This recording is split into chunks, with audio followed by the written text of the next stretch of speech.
Tonight, new evidence found in the kidnapping of a Sydney grandfather, a torched car at Westmead linked to the Dural home where he was held.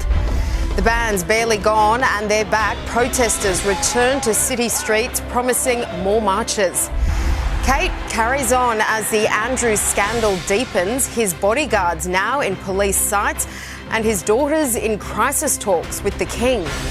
Running out of options, an opposition olive branch for the Prime Minister to keep ISIS brides out.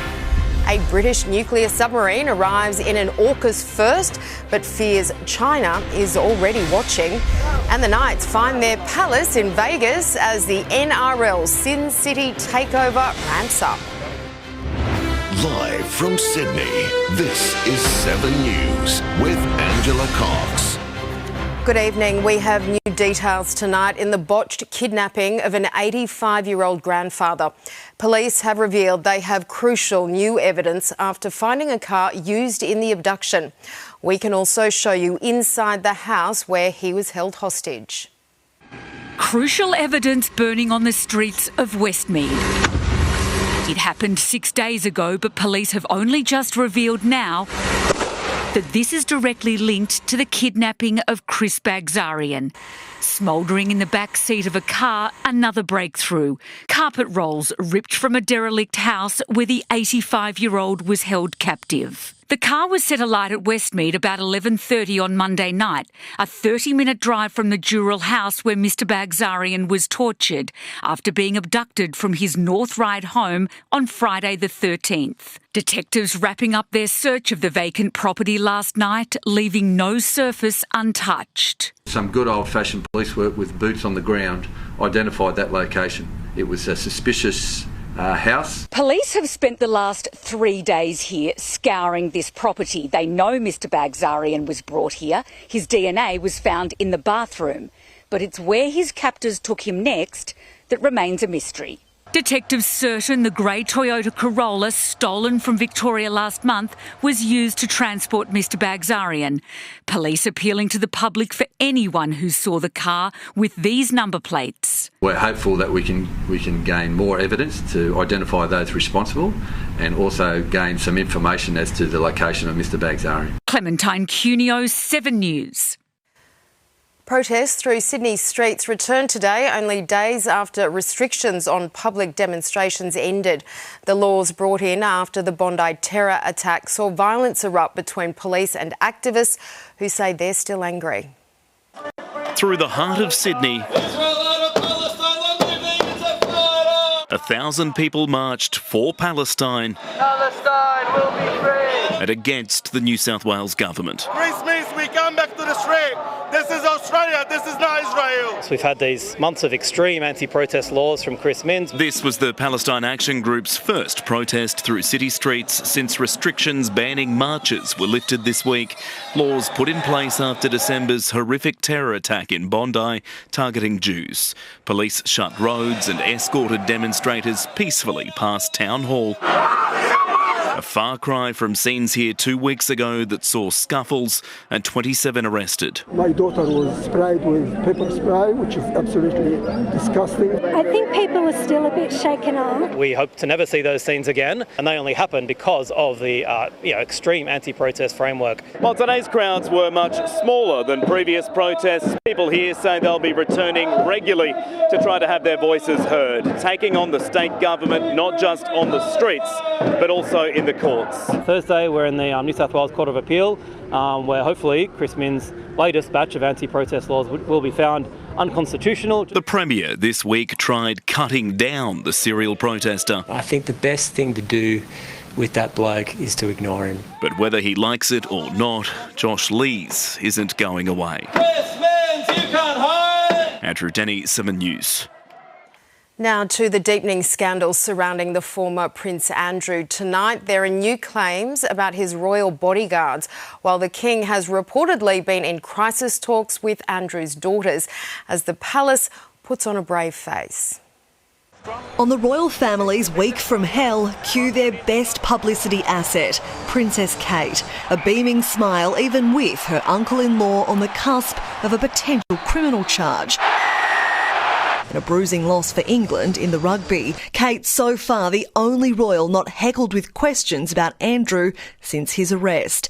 His daughters, Princesses Beatrice and Eugenie, reportedly now in crisis talks with King Charles about where to go from here. The King, so sources have told us, will be really, really keen to ensure that they are secluded as much as possible from this and they are looked after as well. The scandal surrounding the former prince is only deepening. Fresh emails dropped from the Epstein files suggest his royal protection officers had effectively been bouncers at a celebrity dinner at Jeffrey Epstein's New York apartment, a then convicted paedophile. 2010, the year Andrew claimed he'd severed ties. It's inconceivable to me, I'm sad to say, that nobody saw anything. Testimony from his protection officers will form part of a widening probe into Andrew's suspected misconduct while a UK trade envoy. He hasn't been seen since that photo, but there's been no sight of his ex-wife Sarah Ferguson since September. Sarah Ferguson was obviously a regular guest over at Epstein's places in the United States. Royal Lodge, the home they spent years in together, combed over by investigators for a third day. The Prince and Princess of Wales were living just kilometres from Andrew here on the Windsor estate weeks before his spectacular arrest, and they'll likely be the royal couple who will ultimately dig the family out of the mess he's left behind, stealing the monarchy through one of its toughest crises.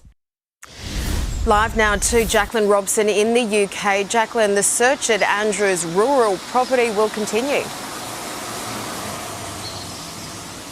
Yes, Ange, that search of Royal Lodge is heading into its fourth day with suggestions the forensic examination of this 30-room mansion could even stretch into the week. But this royal crisis is far from over. Questions are being asked who knew what and when. The late Queen Elizabeth's near unblemished reign is being dragged through the mud over her blind spot she had for her favourite son. And with King Charles and the future king, Prince William, having scheduled visits to the US this year, hazards lay ahead. Andrew continues to ignore calls to testify at the US Congress. Ange? OK, Jacqueline Robson in the UK, thank you. Donald Trump's gone a step further and announced a 15% tariff on US imports from all countries, including Australia, after the Supreme Court ruled his previous program illegal. The president announced the new tariffs online and then talked up America at the White House State Governor's Dinner. Our country is back on track. We had a horrible, horrible dead country. 1.5 years ago, we were dead. Now we have the hottest country anywhere in the world, as said by many leaders. The Albanese government says the tariffs are unjustified. Trade Minister Don Farrell is travelling to the States this week for talks. Beyond the tariffs, all eyes are on what the US is doing in the Middle East. Videos are emerging of American warplanes stationed at key airports in Portugal and Greece, which are within striking distance of Iran. They join aircraft carrier groups in the Mediterranean and Arabian seas. Donald Trump has said he'll make up his mind on military strikes within the next 10 to 15 days. Anthony Albanese claims his legal options are limited as 11 ISIS brides prepare to return to Australia. The federal opposition says laws need to be changed and is offering the government its support in blocking their return. There've been a problem for federal governments since 2014. Australian citizens returning home after fighting with ISIS.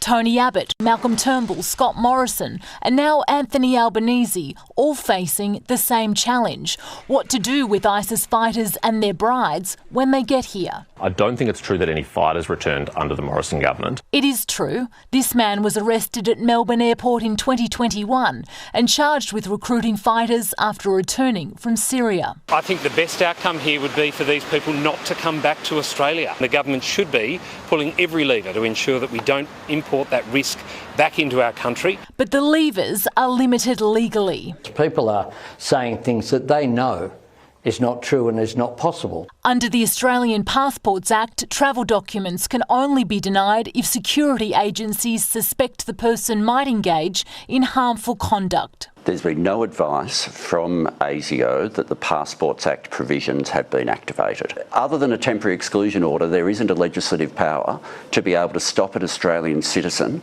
from entering Australia. The federal government is following international law, which states that countries have an obligation to take their citizens back. As tough talk from one nation changes the political playing field. Thank you so much. Isabel Mullen, 7 News.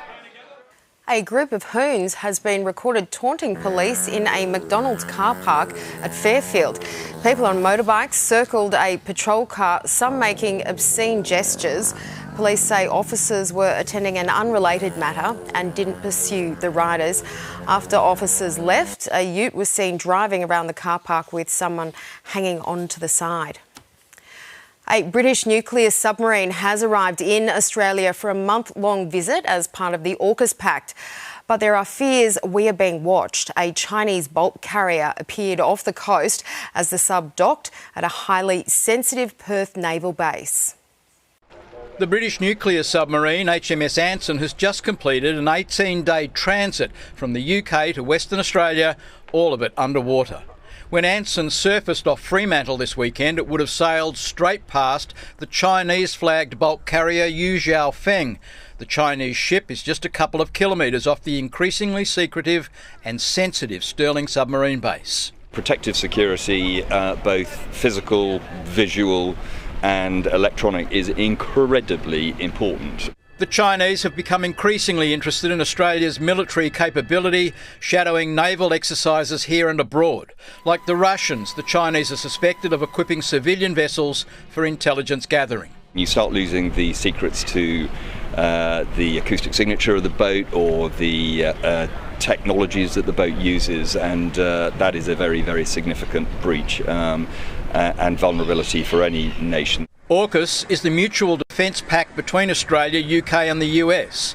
HMAS Stirling is at the very heart of building Australia's own nuclear submarine capability and will be instrumental in maintaining nuclear subs from all three nations. These fast attack nuclear-powered submarines, with their stealth, their endurance and their weapons capabilities, are the apex predators of the ocean. And of obvious interest to our enemies.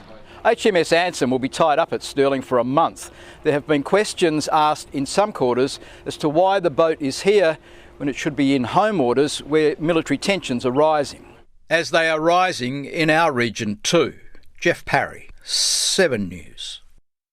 There's just a week to go before the NRL season kicks off in Las Vegas, with all teams now in Sin City. They're taking the chance to see the sights before getting down to business. Live to Jaleesa Apps in Las Vegas. Jaleesa, players have been playing tourist.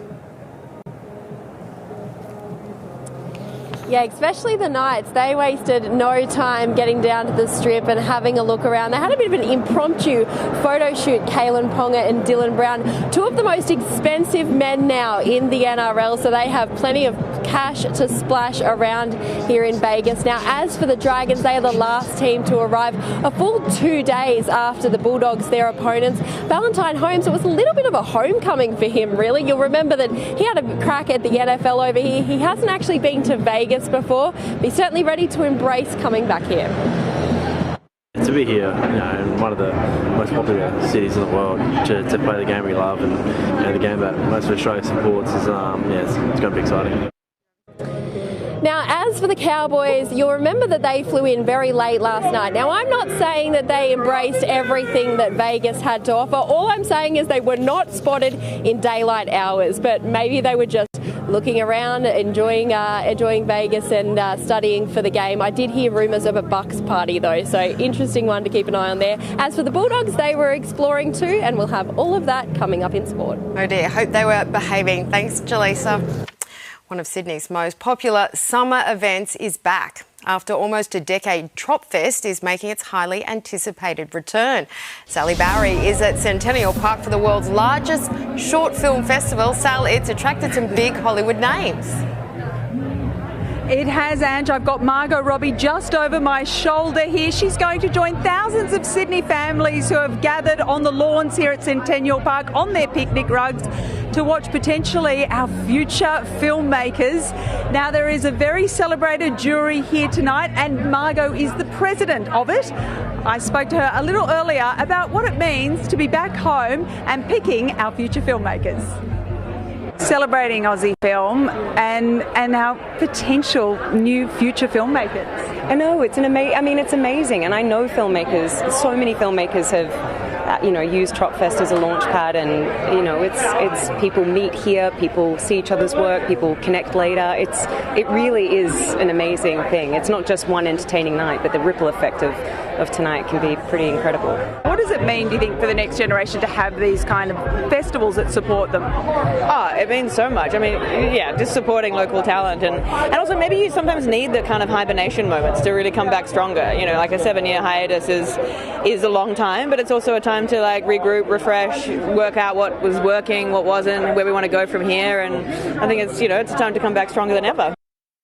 That was Sarah Snook. She's also on the jury along with Avatar director James Cameron. Now, they have to pick a winner out of 16 finalists. There are over 700 entries. It's about to get underway soon, so we'll have to see who the winner will be, Ange. Yeah, such a great night. Good to see it's back. Thanks so much, Sel. Have a good evening. Time to check the weather now with Amber Laidler. And Amber, it was a lovely start to the day. Evening, Ange. Yes, a burst of summer sunshine and heat this morning, with plenty taking to the coast to cool off. This shot was captured looking over Tamarama Beach shortly before 11:30 this morning. That chopper spotting a pod of dolphins passing by, making the most of the beautiful conditions in the water today. It was warm in the sun. Temperatures across the suburbs were several above average. 27 was the top at Manly and also at Katoomba, but much warmer elsewhere. 10 degrees warmer at Holsworthy. 37 was the top there around 3:30 p.m. We are seeing showers and severe storms developing over some parts of New South Wales this evening, though, and we are keeping an eye on one severe cell just here. Now, this could cause heavy rainfall over parts of the Shire, Randwick and Maroubra any minute now. We'll have more details coming up in your full forecast shortly, Ange. Okay, thank you, Amber. There are big changes for Australians heading to England. Next, what travellers need to know to be allowed in. Wrong way on the M1, the nail-biting near miss. A setback for NASA's moon mission, why the lunar launch could be delayed. The industry desperate for workers, paying big money, and age is no barrier. And ice cool and over the moon, our Winter Olympic flag bearers revealed. Welcome back to 7 News. A heart-stopping near miss on the M1 has been caught on camera. This is heading southbound on the motorway in the Illawarra when drivers encounter an oncoming car going in the wrong way.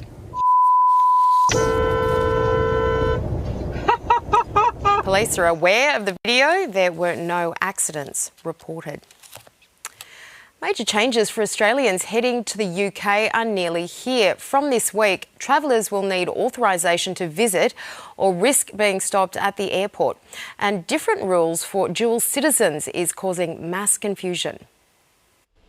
Lucy Aylwood is counting down to her next holiday. A bit of a Europe trip in June this year, so really excited. Probably will be for about 4 weeks. But before she boards the plane, there's paperwork. I need to renew my British passport. The dual national is preparing for new travel requirements which the UK is introducing, claiming to improve security and speed up immigration checks. At the moment, there's lots of confusion. We've seen a lot of people, unfortunately, have to cancel the trips. From February 25th, Australians will need an ETA before travelling to the UK. It costs about $30, takes 3 days to approve, lasts for 2 years and lets you visit for up to 6 months at a time. And if you don't have one, you won't be allowed to board the plane. Pretty simple. Dual citizens will need a valid British or Irish passport, or you can travel using an Australian passport with a certificate of entitlement. That costs a whopping $1,100. It lasts you for a lifetime, so you only have to do it once. And that might take between 4 and 6 weeks. The changes could catch out some Australians who might not realise they're automatically British. Citizenship can be passed down to children born outside the UK. That means to travel you'll need a certificate of entitlement or UK passport, even if you've never held one. British nationality is actually quite complex. If you think you might be British, go online, gov.uk. To avoid being caught out at check-in. Georgia Holland, 7 News.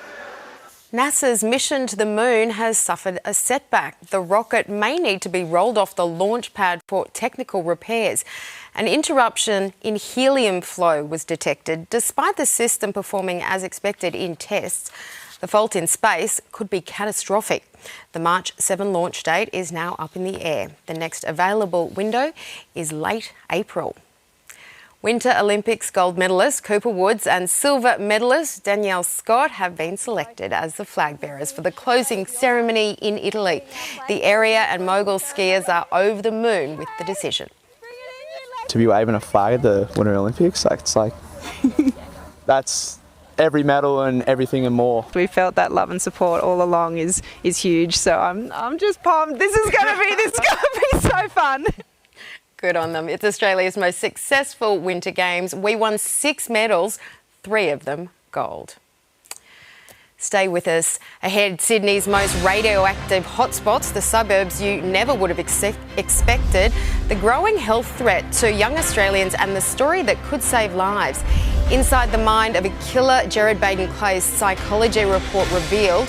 A health setback for Molly Meldrum, exclusive details. Have a look at these puppies. And there are firefighters too on tonight's Bright Side. And in Sport Live from Sydney Motorsport Park, Brock Feeney survives a wet and wild Sydney 500 as his hot start continues in the supercars.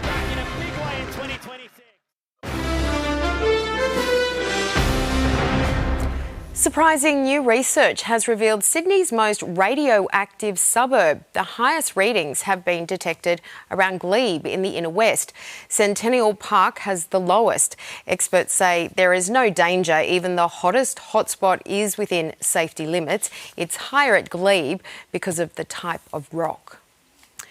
More young Australians are being diagnosed with cancers once thought to affect mostly older people. Doctors say environmental factors may be to blame, as one woman bravely shares her story, hoping to spark change.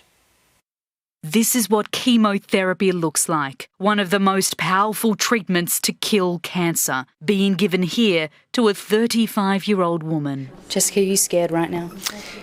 Terrified. I'd be lying if I said I wasn't, to battle this cancer.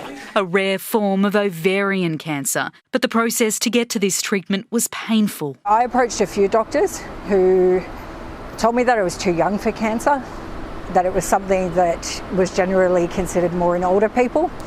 I got told that it could be a stomach ulcer. It wasn't until being admitted to hospital a year later that doctors found a 13-kilogram tumour, the size of a watermelon. They removed the tumour along with my right ovary and my right fallopian tube.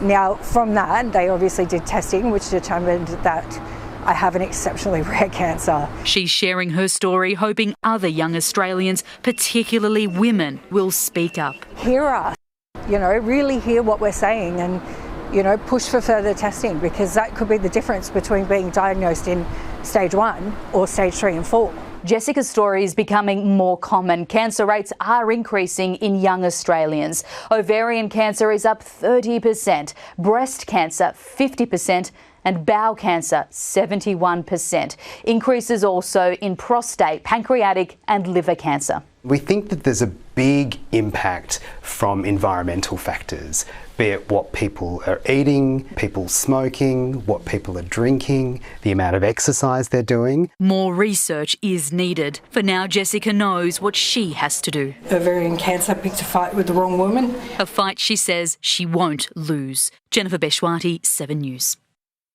A psychological report into wife killer Gerard Baden-Clay compares him with some of the world's most notorious murderers.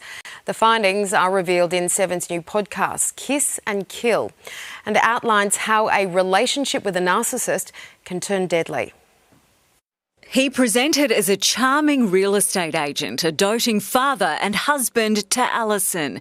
Now we can reveal the psychological report diagnosing wife killer Gerard Baden-Clay with narcissistic personality disorder, or NPD. It examines narcissistic rage and how it escalates to murder. Grandiose narcissists like Baden-Clay become violent when triggered by threats to their self-esteem. The report names Ted Bundy, Anders Breivik and Man Monis as other high-profile murderers with NPD. Seven's new podcast Kiss and Kill outlines how Gerard Baden Clay reported Alison missing on April 20, 2012, saying these were shaving cuts and these were caterpillar bites. 10 days later, the mother of his 3 children was found dumped on the banks of a creek. It is who they are, and they are dangerous and they will remain dangerous. The murder trial heard of Baden Clay's multiple affairs, his trawling of swingers' sites and mounting debts. Alison had been due to attend the same real estate conference as his mistress. The court was told she had likely confronted him the night she was killed. Psychiatrists later writing, on the night of the murder, Baden Clay developed a narcissistic rage when his wife finally challenged his fragile sense of self and he was shamed and humiliated. Narcissistic rage is a violent response to shame or exposure, and experts say it can even occur in someone who's never been violent before. In intimate partner killings, the drivers are often jealousy, money, or the desire to replace one partner with another. Baden Clay is eligible for parole next year. Parole is in some ways the big protection that we've got. To listen, visit 7news.com.au/kiss and kill. Download the Listener app or wherever you get your podcasts. Katrina Blowers, 7 News. Music guru Molly Meldrum has suffered a health setback. He's had recent challenges, but is said to be recovering now at his home in Melbourne. A source close to the 83-year-old has told 7 News he's fine, happy and comfortable.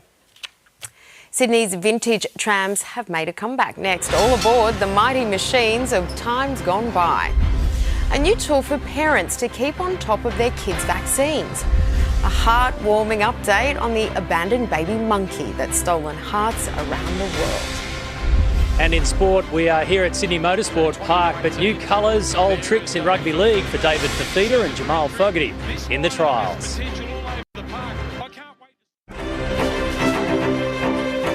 There's a new tool for parents to help protect children against measles and other diseases. New South Wales Health has launched a personalised online vaccination schedule after a spike in measles cases across Sydney. Using their child's date of birth, parents will be given personalised advice and reminders to make sure they don't miss a jab. We have the light rail now, and it's getting bigger, but once upon a time Sydney had one of the largest tram networks in the world. Today, those who travelled on it got to step back in time and relive the good old days with one more ride. With every clang comes a twang of nostalgia. These grand old trams once ruled Sydney's streets, some older than the Harbour Bridge itself. It's just great to have a look at how it all used to be and step back in time. Melbourne may now be the tram capital, but in the mid-20th century, Sydney had the largest network in the southern hemisphere. I used to go down to Pitt Street, hop on the tram to Elwood and then walk a mile home. This week marks 65 years since the city's final service, but for Mari Arnott, it feels like yesterday. Well, I'll be 101 in April. How many times do you think you've ridden these trams? Thousands. Once the height of transport sophistication, this is the fleet that kept Sydney moving for more than a century. You know, trams are coming back in Sydney. Over 170,000 people a day use our new trams, but here's a place where you can relive. The smells, the sounds, the feeling when you're actually inside the trams, it's very different, of course. Yeah. How was your ride on the tram? Good. Emily Francis, 7 News. We've got an update now on the story of a lonely little monkey called Punch, who's captured the hearts of people all over the world. The baby macaque was abandoned by his mother and bullied by other monkeys at a Japanese zoo in videos that have gone global. Well, we're pleased to report Punch has made a friend. And sales of his comfort toy, a plush orangutan from IKEA, have taken off. The Australian industry desperate for workers of any age. Still to come, why older Australians are in demand and the jobs with big pay packets up for grabs. And see the moment conservationists get too close for comfort with an angry hippo. Don't miss those stories soon on 7 News. First, Matt's back with sport from the Sydney Motorsport Park. Matt, Brock Feeney's a man on a mission. Oh, in a big way, Ange. He has clearly moved past his Supercars Grand Final heartbreak of last year, making it 2 wins from 3 at a wild season opener here. We'll have all the highlights next. Plus, hoping to win big, the Knights and Bulldogs take in the bright lights of Sin City. And also tears of joy for Australia's Bob. Inside the mind of Australia's killer narcissists. Their crimes shocked the nation. Now, a special 7 News investigation uncovers the disturbing behaviour they all shared before they killed.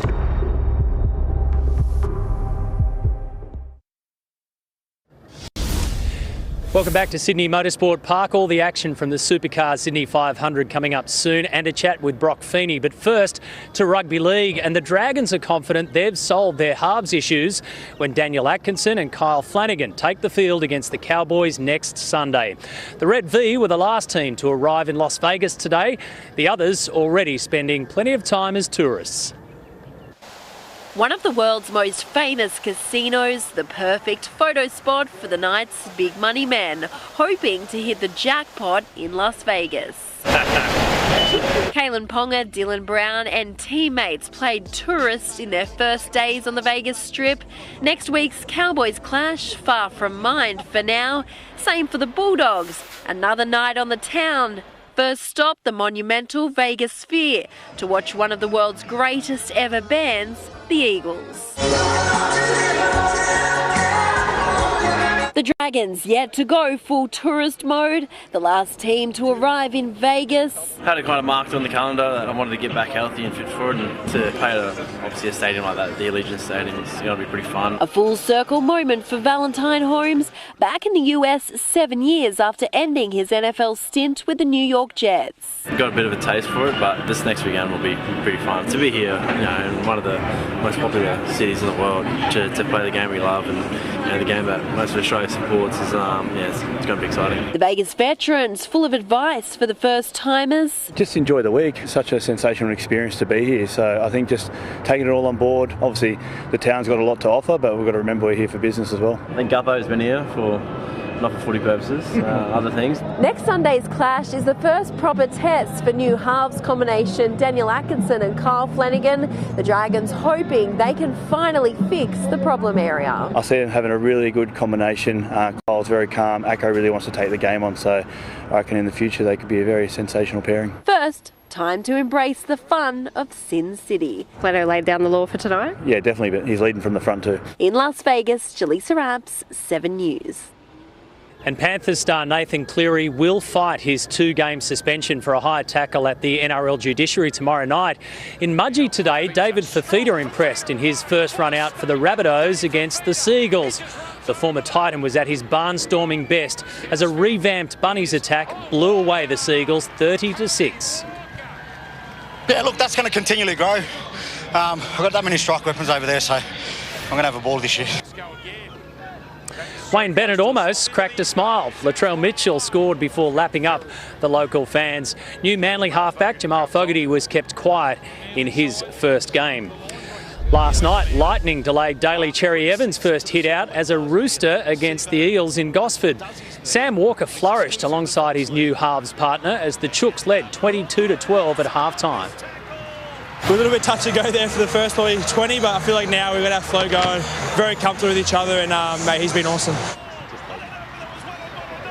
The Eels clawed back to win at 28 points to 22, taking out the $100,000 pre-season challenge check. And Josh Hannay's reign as Titans coach is off to a promising start, thrashing the Storm 42 points to 12. Star Sydney Swans recruit Charlie Curnow says moving out of the Melbourne spotlight will bring out his very best. Curnow's official debut for Sydney will come against former team Carlton on March the 5th in opening round. Just be with a lot of fans there and it might get a bit more heated, but I'm looking forward to it. It's going to be a weird night for me and I'm sure a few of those boys.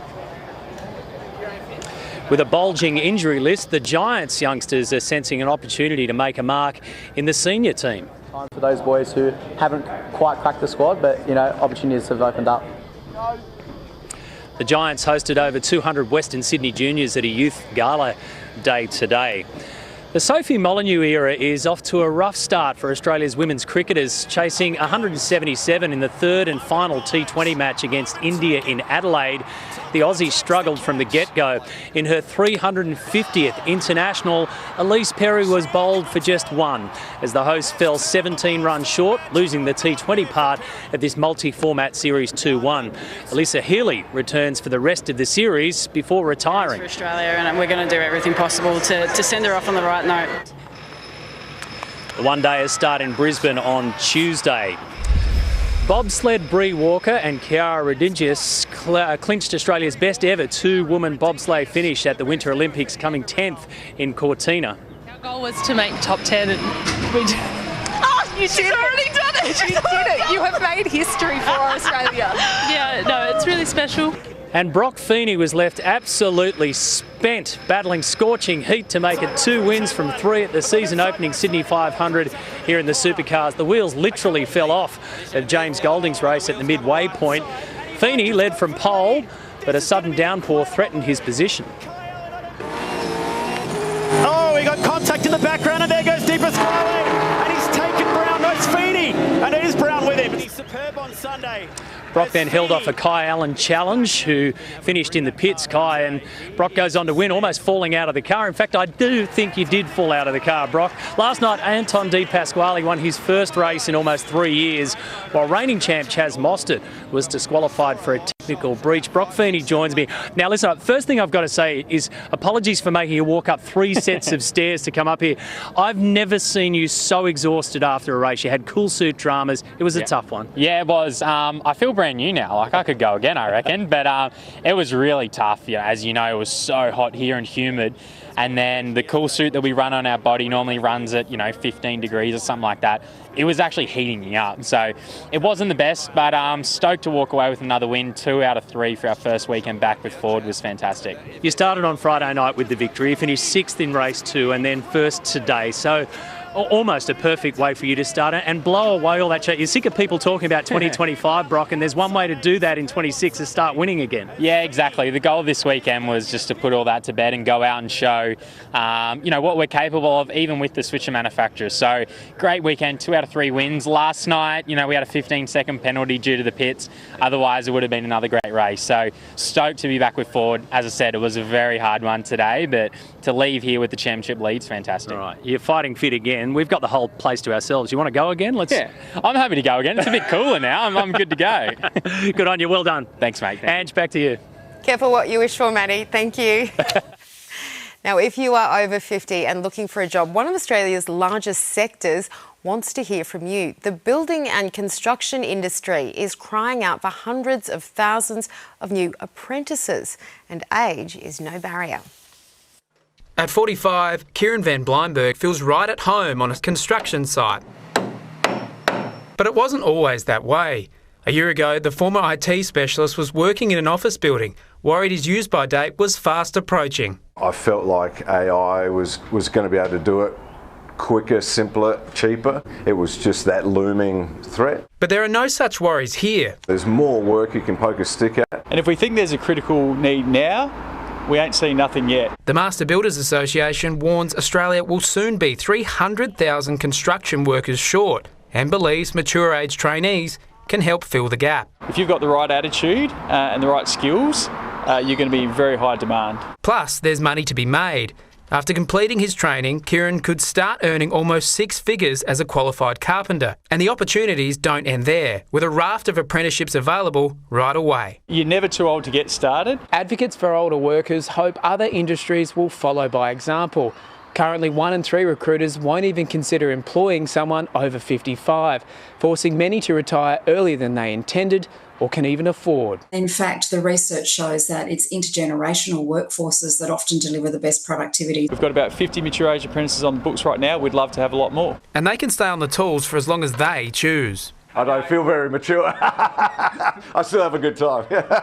Jonathan Edwards, 7 News. A conservationist has been reminded how unpredictable the wild is. He was on a boat in South Africa's Kruger National Park when a hippo surged up from underneath, flipping the vessel and sending him into the water. He managed to scramble on top of the upturned hull and wasn't injured. The conservationists were trying to catch and relocate the hippo, which had escaped from a nearby farm after extreme flooding. Swimmers taking part in the Cole Classic had the best possible weather in Manly this morning. 6,000 athletes competed, swimming 1, 2 or 5 kilometres for a chosen charity. In total, they raised just over $240,000. The event was meant to be held last month but was delayed after a spate of Sydney shark attacks. We have breaking news next. Police searching bushland in Sydney's northwest. We are live after the break. And we've got multiple storm warnings in place across Sydney this evening. I'll have the latest in your full forecast coming up next. 7 News Sydney at 6. Exclusive. Tunnel danger. Cracks and crashes causing M4 chaos. We've been in here for about 2 hours now. How safe are our motorway tunnels? The efforts to protect drivers. We want to make sure that it's done safe. On 7 News Live at 6. We have breaking news now on a police operation in Sydney's northwest. Live to Clementine Cuneo. Clem, what are you being told? And police are in Glenorrhy in northwestern Sydney. These pictures are just in. Tactical officers and police cadaver dogs are scouring bushland off Vesperman Road. We know that police have been in the area in recent days as part of the investigation into the kidnapping of 85-year-old grandfather Chris Bagzarian. They were there this afternoon, they left and have just returned in the last 30 minutes. It's understood police have been searching as far up as the Hawkesbury today, Ange. OK, Clementine, thank you. Time to check the weather now with Amber Laidler. Amber. Thank you, Ange. We are seeing storms rolling in over Sydney this evening with multiple warnings in place. Already around 15 to 19 mils has fallen around Peakhurst and Sans Souci over the last hour. You can see those clouds looking very ominous in this shot taken at Manly on the northern beaches a short time ago. Still pretty warm in the city this evening though, pretty humid too. It's currently hovering around 28 degrees. To the satellite image now, and we have rain and storms spreading right across inland New South Wales as moisture feeds into this trough that's extending from the far west to the central inland. Now that trough is deepening today. We've also got a front that's approaching from the west. So as you can see on the radar image, plenty more rainfall expected into tomorrow. Elsewhere though, a shower or two also forecast in Brisbane, tops of 30 degrees, a shower or two and 32 in Canberra, 22 under mostly sunny skies in Melbourne. Meanwhile, over in the west, clear skies, a top of 31 tomorrow in Perth. Statewide tomorrow, isolated to scattered showers are possible across large parts of the state, particularly the southern inland early. Falls turning heavy up in the far northwest.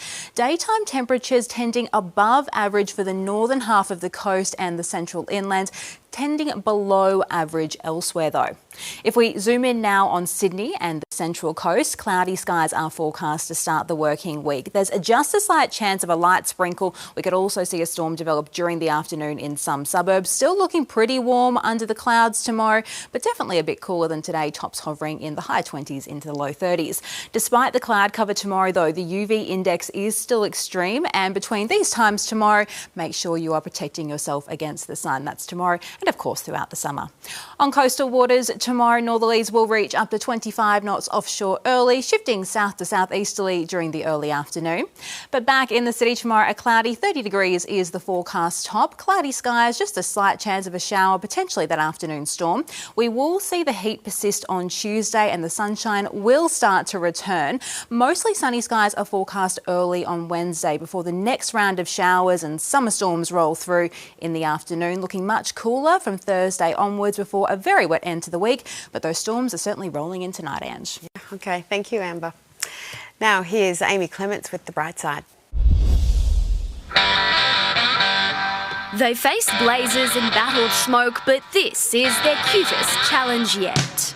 You're used to rescuing people, but how does it feel to help rescue dogs? It feels amazing to rescue dogs. We love rescuing anything, 2 legs or 4 legs. Yes, they're the faces and muscles behind the iconic Australian firefighters calendar. But today wasn't about six-packs. It's about second chances, encouraging Aussies to adopt, not shop. Petbarn Foundation have partnered with Save a Life. We've donated $400,000 to support the rehoming of 1,000 dogs this month. The message is simple. While the calendar might turn heads, it's the rescue dogs who deserve the spotlight. I think the majority of Australians think that rescue dogs are quite hard, but in reality they're not. I've had a rescue dog myself and they are the best dogs. What do you reckon? Do you think you can take Carmen home today? I think Carmen will fit under this shirt and I'll sneak Carmen out definitely. For those of us who couldn't sneak a puppy away. All right then, spin the wheel for me. What am I going to win today? Thankfully, there were other prizes to keep tails and spirits wagging. A calendar! Woohoo! All my dreams have finally come true. The calendars are good. I prefer a dog. That is 7 News for this Sunday. We'll have updates for you throughout the evening from all of the 7 News team. Thank you so much for your company. Have a great night.